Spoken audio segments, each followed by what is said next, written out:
À la réception d'une invitation, sachons nous comporter de telle façon que cette invitation soit reçue avec une joie renouvelée et ouvre nos cœurs à des attitudes inhabituelles, d'autant que la période du Covid-19 a été source de ces frustrations, avec tant de suppressions de rencontres et de visites, sans compter la réalité des solitudes prolongées.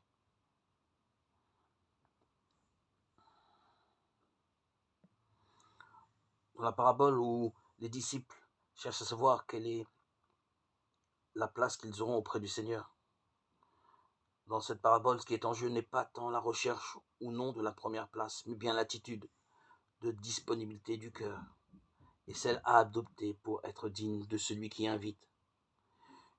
Humilité et disponibilité pour entrer en relation et dans le projet de l'invitant. Que chacun de nous puisse trouver sa place sans s'interroger sur ce qu'il aura à rendre. Une dynamique de la gratuité de la rencontre qui rejaillit sur tous les invités. Les deux histoires racontées par Jésus n'ont rien d'irréel, elles s'enracinent dans les pratiques quotidiennes.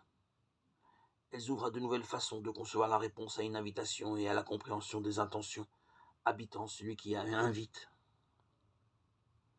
Regard nouveau sur les attitudes d'un peuple nouveau, d'un peuple de frères, d'un peuple du partage, où les prérogatives, les hiérarchies s'effacent devant la fraternité à mettre en œuvre dans les pratiques relationnelles. La fin de l'été